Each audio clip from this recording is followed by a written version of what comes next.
Hello students, welcome to our channel Manya education. आज मैं आप सभी के लिए लेके आई हूँ कक्षा 8 वसंत से एक कहानी जिसका नाम है कामचोर। इसे लिखा है इस्मत चुगताई जी ने। तो सबसे पहले हम चैप्टर की रीडिंग करेंगे, लास्ट में आपको मैं चैप्टर की समरी बताऊंगी। तो शुरू करते हैं आज की कहानी को। बड़ी देर के वाद विवाद के बाद यह तय हुआ कि सचमुच नौकरों को निकाल दिया जाए। आखिर ये मोटे मोटे किस काम के हैं? हिलकर पानी नहीं पीते। इन्हें अपना काम खुद करने की आदत होनी चाहिए। कामचोर कहेंगे। तुम लोग कुछ नहीं, इतने सारे हो और सारा दिन ऊधम मचाने के सिवा कुछ नहीं करते। और सचमुच हमें ख्याल आया कि हम आखिर काम क्यों नहीं करते। हिलकर पानी पीने में अपना क्या खर्च होता है, इसलिए हमने तुरंत हिल हिलाकर पानी पीना शुरू किया। तो इस कहानी में ये कामचोर शब्द जो है वो बच्चों के लिए कहा गया है। बच्चे अपना कोई भी काम स्वयं नहीं करते, पानी भी स्वयं नहीं पीते हो। हिलने में धक्के भी लग जाते हैं और हम किसी के दबैल तो थे नहीं कि कोई धक्का दे तो सह जाएं। लीजिए, पानी के मटकों के पास ही घमासान युद्ध हो गया। सुराइयाँ उधर लुढ़कीं, मटके इधर गए, कपड़े भीगे सो अलग। यह भला काम करेंगे, अम्मा ने निश्चय किया। करेंगे कैसे नहीं, देखो जी, जो काम नहीं करेगा उसे रात का खाना हरगिज़ नहीं मिलेगा, समझे। तो यहाँ तय हुआ कि जो भी घर में काम नहीं करेगा, मतलब जो भी बच्चा काम नहीं करेगा उसे क्या नहीं मिलेगा, रात का खाना नहीं मिलेगा। यह लीजिए, बिल्कुल शाही फरमान जारी हो रहे हैं। हम काम करने को तैयार हैं, काम बताए जाएं। हमने दुहाई दी, यानी कि बच्चों ने ऐसी रिक्वेस्ट की कि उन्हें काम बताया जाए। बहुत से काम हैं जो तुम कर सकते हो। मिसाल के लिए, यह दरी कितनी मैली हो रही है, आंगन में कितना कूड़ा पड़ा है, पेड़ों में पानी देना है, और भाई मुफ्त तो यह काम करवाए नहीं जाएंगे, तुम सबको तनख्वाह भी मिलेगी। तो यहाँ पर बच्चों को काम बताना शुरू करे गए, जैसे कि दरी से मैल निकालना है, मतलब धूल भरी हुई है दरी में, उससे साफ़ करिए आप। आंगन में कूड़ा पड़ा है, पेड़ों में पानी देने हैं। और यहाँ एक बात और बच्चों को कही गई कि ये काम मुफ्त में नहीं कराए जा रहे हैं, आपको इनके बदले क्या मिलेगी, तनख्वाह मिलेगी, मतलब आपको इसके बदले पैसे मिलेंगे। अब्बा मियाँ ने कुछ काम बताए और दूसरे कामों का हवाला भी दिया। मालिक को तनख्वाह मिलती है अगर सब बच्चे मिलकर पानी डालें तो। एहे, खुदा के लिए नहीं, घर में बाढ़ आ जाएगी। अम्मा ने याचना की, फिर भी तनख्वाह के सपने देखते हुए हम लोग काम पर तुल गए। तो यहाँ बच्चों के मन में थोड़ा सा लालच जागा, क्योंकि उनको काम करने के बदले क्या मिलना था, पैसा मिलना था। एक दिन फर्शी दरी पर बहुत से बच्चे जुट गए और चारों ओर से कोने पकड़कर झटकना शुरू किया। दो चार ने लकड़ियाँ लेकर धुआंधार पिटाई शुरू कर दी।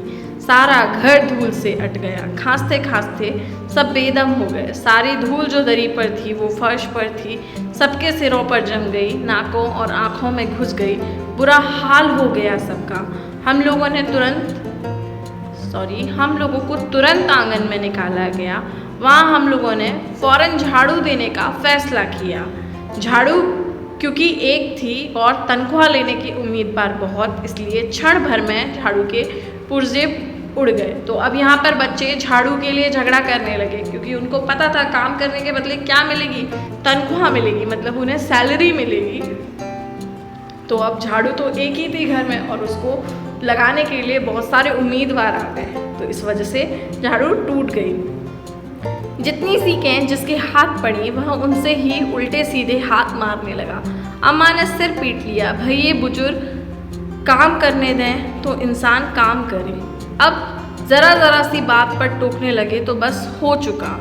असल में झाड़ू देने से पहले ज़रा सा पानी छिड़क लेना चाहिए। बस यह ख्याल आते ही तुरंत दरी पर पानी छिड़का गया। वैसे ही धूल से अटी हुई थी, पानी पड़ते ही सारी धूल कीचड़ बन गई। अब सब आंगन में भी निकाले गए। तय हुआ कि पेड़ों को पानी दिया जाए। बस सारे घर की बाल्टियाँ, लोटे, तसले, भगोने, पतीलियाँ लूट ली गईं। जिन्हें ये चीज़ भी ना मिली वे डोंगे, कटोरे और गिलास ही ले भागे। अब सब लोग नल पर टूट पड़े। यहाँ भी वह घमासान मची कि क्या मजाल, जो एक बूंद पानी भी किसी के बर्तन में आ सके। ठूसम ठास, किसी बाल्टी पर पतीला, और पतीले पर लोटा और भगोने और डोंगे। पहले तो धक्के चले, फिर कोहनियाँ और उसके बाद बर्तन, मतलब बच्चों में झगड़ा यहाँ भी शुरू हो गया। फौरन बड़े भाइयों बहनों मामुओं और दमदार मौसियों फूफियों की कुमुक भेजी गई। फौज मैदान में हथियार फेंककर पीठ दिखा गई। इस धींगा मुश्ती में कुछ बच्चे कीचड़ में लथपथ हो गए, जिन्हें नहलाकर कपड़े बदलवाने के लिए नौकरों की वर्तमान संख्या काफ़ी नहीं थी। पास के बंगलों से नौकर आए और 4 आना प्रति बच्चा के हिसाब से नहलवाए गए। हम लोग कायल हो गए कि सचमुच यह सफाई का काम अपने बस की बात नहीं और ना पेड़ों की देखभाल हमसे हो सकती है। कम से कम मुर्गियाँ ही बंद कर दें बस। शाम ही से जो बाँस छड़ी हाथ पड़ी लेकर मुर्गियाँ हाँकने लगे, चल दड़बे दड़बे। तो अब यहाँ बच्चों ने तय किया कि ना तो साफ सफाई उनके बस का है और ना ही वो बगीचे में या पेड़ों को पानी दे सकते हैं। तो अब यहाँ पर मुर्गियों के हाँकने का काम शुरू हुआ। पर साहब, मुर्गियों को भी किसी ने हमारे विरुद्ध भड़का रखा था। ऊट पटांग इधर उधर कूदने लगी। तो मुर्गियाँ खीर के प्यालों से जिन पर आया चांदी के वर्क लगा रही थी, दौड़ती फड़फड़ाती हुई निकल गई। तूफान गुजरने के बाद पता चला कि प्याले खाली हैं और सारी खीर दादी के कामदानी के दुपट्टे और ताजे धुले सिर पर लगी हुई हैं। एक बड़ा सा मुर्गा अम्मा के खुले हुए पानदान में कूद पड़ा और कत्थे चूने में लुथड़े हुए पंजे लेकर नानी अम्मा की सफ़ेद दूध जैसी चादर पर छापे मारता हुआ निकल गया। तो अब मुर्गियों को हाँकने का काम भी बच्चे नहीं कर पाए। जैसा कि खीर रखी हुई थी कुछ प्यालों में, वो भी गिरा दी गई। जो दुपट्टा था कामदानी, वो भी मुर्गियों ने गंदा कर दिया। और नानी अम्मा की जो सफ़ेद दूध जैसी चादर बिछी हुई थी, उस पर भी एक मुर्गा कत्थे और पान के निशान लगाता हुआ, अपने पंजे लगाता हुआ चला गया, वहाँ से गुजर गया।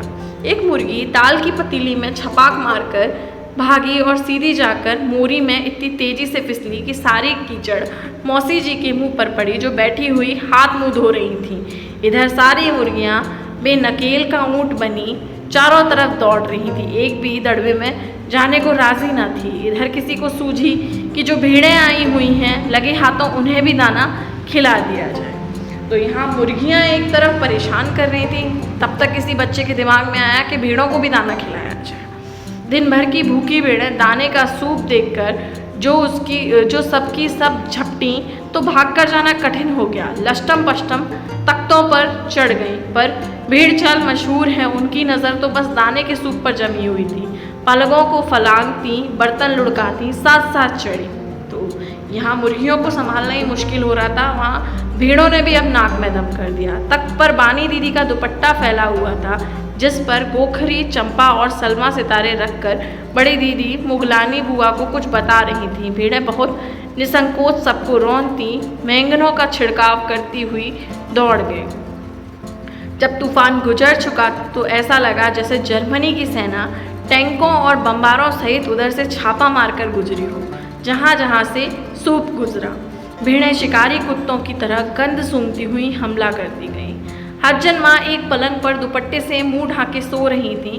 उन पर से जो भेड़ें दौड़ी तो न जाने वह सपनों में किन महलों की सैर कर रही थी। दुपट्टे में उलझी हुई मारो मारो चीखने लगी। इतने में भेड़ें सूप को भूलकर तरकारी वाली टोकरी पर टूट पड़ी। वह दालान में बैठी मटर की फलियां तोल तोल कर रसोइये को दे रही थी। वह अपनी तरकारी का बचाव करने के लिए सीना तान कर उठ गई। आपने कभी भेड़ों को मारा होगा तो अच्छी तरह देखा होगा कि बस ऐसा लगता है जैसे रुई के तकिए को कूट रहे हों। भेड़ को चोट नहीं लगती, बिल्कुल यह समझकर कि आप उससे मजाक कर रहे हैं, वह आप पर ही चढ़ बैठेगी। जरा सी देर में भेड़ों ने तरकारी छिलकों समेत अपने पेट की कढ़ाई में झोंक दी। तो अब क्या हुआ? भेड़ चाल आपने सुना होगा, मशहूर है, एक भेड़ के पीछे दूसरी भेड़ चलती है। तो पहले तो भेड़ें जो हैं वो सूप की तरफ जा रही थी, लेकिन जैसे ही तरकारी की टोकरी को भेड़ों ने देखा तो वो तरकारी की टोकरी की तरफ हो ली। और आपने कभी भेड़ों को मारा होगा तो ऐसा लगता है कि आप किसी रुई के तकिए को मार रहे हो, उन्हें चोट नहीं लगती है। तो वही यहाँ पर हुआ। सारी की सारी तरकारी छिलकों समेत कहाँ चली गई? भेड़ों के पेट में चली गई। इधर यह प्रलय मची थी, उधर दूसरे बच्चे भी लापरवाह नहीं थे। इतनी बड़ी फौज थी जिसे रात का खाना न मिलने की धमकी मिल चुकी थी। वे 4 भैंसों का दूध दुहने पर जुट गए। धुली बेधुली बाल्टी लेकर 8 हाथ 4 थनों पर पिल रहे थे। भैंस एकदम जैसे चारों पैर जोड़कर उठी और बाल्टी को लात मारकर दूर जा खड़ी हुई। तो अब यहाँ बच्चे कुछ कहाँ पहुँच गए? भैंसों के पास उन्हें धोने के लिए। अब भैंस ने क्या किया? बाल्टी को लात मार दी। तय हुआ कि भैंस की अगाड़ी पिछाड़ी बांध दी जाए और फिर काबू में लाकर दूध दो लिया जाए। बस झूले की रस्सी उतारकर भैंस के पैर बांध दिए गए। पिछले 2 पैर चाचा जी की चारपाई के पायों से बांध अगले 2 पैरों को बांधने की कोशिश जारी थी कि भैंस चौकन्नी हो गई। छूट कर जो भागी तो चाचा जी समझे कि शायद कोई सपना देख रहे थे। फिर जब चारपाई पानी के ड्रम से टकराए और पानी छलक कर गिरा तो समझ गए आंधी तूफान में फंस गए हैं। साथ में भूचाल भी आया हुआ है। फिर जल्द ही उन्हें असली बात का पता चल गया। वह पलंग की दोनों पटियां पकड़े बच्चों को छोड़ देने वालों को भला बुरा सुनाने लगे। तो यहाँ पर चाचा जी जो खटिया से बंधे हुए थे उसे जो खटिया थी उससे भैंस को बांधा गया। तो भैंस चौकन्नी हो गई और चाचा जी का जो खटिया थी उसको लेकर के वो साथ में भागी। तो पहले तो चाचा जी को ये लगा कि शायद वो कोई सपना देख रहे हो, लेकिन जैसे ही पानी उनके मुंह पर पड़ा उन्हें लगा कि शायद आंधी तूफान आया। लेकिन कुछ देर में उन्हें सच्चाई का पता चल गया और जिन्होंने बच्चों को इस तरह से छोड़ा था उन्हें वो बुरा भला कहने लगे। क्या बड़ा मज़ा आ रहा था। भैंस भागी जा रही थी और पीछे पीछे चारपाई और उस पर बैठे हुए थे चाचा जी। ओहो, एक भूल हो ही गई, यानी बछड़ा तो खोला ही नहीं, इसलिए तत्काल बछड़ा भी खोल दिया गया। अब यहाँ पर एक बड़ा ही अजीब सा दृश्य था। भैंस भागी जा रही थी और उसके साथ साथ चाचा जी जिस पर बैठे हुए थे वो चारपाई भी बनी थी और वो भी साथ साथ चल रही थी भैंस के। तो बच्चों को लगा उनसे एक गलती हो गई है कि भैंस को तो उन्होंने तब धोएंगे जब बछड़े को छोड़े, तो इस चक्कर में उन्होंने बछड़े को भी छोड़ दिया। 3 निशाने पर बैठा और बछड़े की ममता में व्याकुल होकर भैंस ने अपने खुरों को ब्रेक लगा दिए। बछड़ा तत्काल जुट गया। धोने वाले गिलास कटोरे लेकर लपके, क्योंकि बाल्टी तो छपाक से गोबर में जा गिरी थी। बछड़ा फिर बागी हो गया। कुछ दूध जमीन पर और कपड़ों पर गिरा। 2-4 धारें गिलास कटोरों पर भी पड़ गईं। बाकी बछड़ा पी गया। यह सब कुछ मिनट के 3/4 में हो गया। घर में तूफान उठ खड़ा हुआ। ऐसा लगता था जैसे सारे घर में मुर्गियाँ, भेड़ें, टूटे हुए तसले, बाल्टियाँ, लोटे, कटोरे और बच्चे थे। बच्चे बाहर किए गए, मुर्गियाँ बाग में हकाई गईं, मातम सा मनाती तरकारी वाली की आंसू पोंछे गए और अम्मा आगरा जाने के लिए सामान बांधने लगी।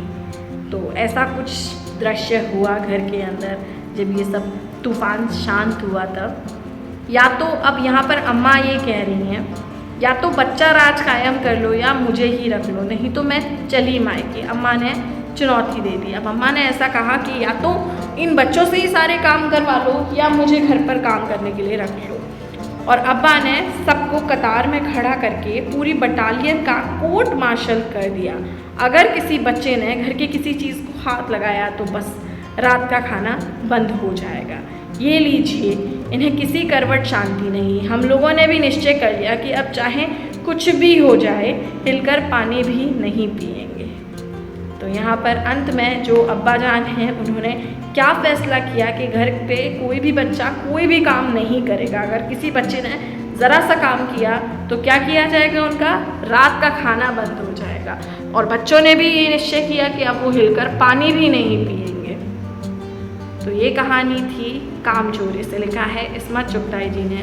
तो इस कहानी की समरी है कि हमें किसी भी काम को बड़ी सूझबूझ के साथ करना चाहिए, वरना बिना सोचे समझे किया गया काम हमें मुसीबत में डाल सकता है। जैसे बच्चों ने बिना सोचे समझे इतने सारे काम एक साथ फैला लिए। उन्हें सोच विचार करके काम करना चाहिए था। अगर दरी साफ़ करनी है तो उसके लिए उन्हें सोचना चाहिए था कि किस तरह से साफ़ करनी है। अगर झाड़ू लगानी थी घर में या सफाई करनी थी तो उन्हें मिलजुल के निश्चित करना चाहिए था। किसी एक बच्चे को ही पूरे घर की सफाई करनी थी। या पेड़ों में पानी देना है तो किस हिसाब से पानी देना है उन्हें इस बात पर भी विचार करना चाहिए था, लेकिन उन्होंने किसी भी चीज़ पर क्या नहीं किया, विचार नहीं किया। इससे क्या हुआ, उन्हें मुसीबत का सामना करना पड़ा। और एक जो शिक्षा हमें इस कहानी से मिलती है वो ये कि बच्चों को समय रहते ही हर काम को करने के लिए उत्साहित करते रहना चाहिए। बच्चों को सिखाना चाहिए कि काम, घर के छोटे मोटे काम कैसे करते हैं। जैसे साफ़ सफाई के बारे में बच्चों को थोड़ा बहुत बताना चाहिए, उनसे थोड़े बहुत काम करवाने चाहिए घर के। नहीं तो क्या होता है कि बच्चे आलसी हो जाते हैं और साथ ही साथ वो क्या हो जाते हैं, निकम्मे हो जाते हैं, जैसा कि हमने इस कहानी में देखा। अगर आपको ये कहानी पसंद आई हो तो वीडियो को लाइक कीजिए, चैनल को सब्सक्राइब कीजिए। Thank you.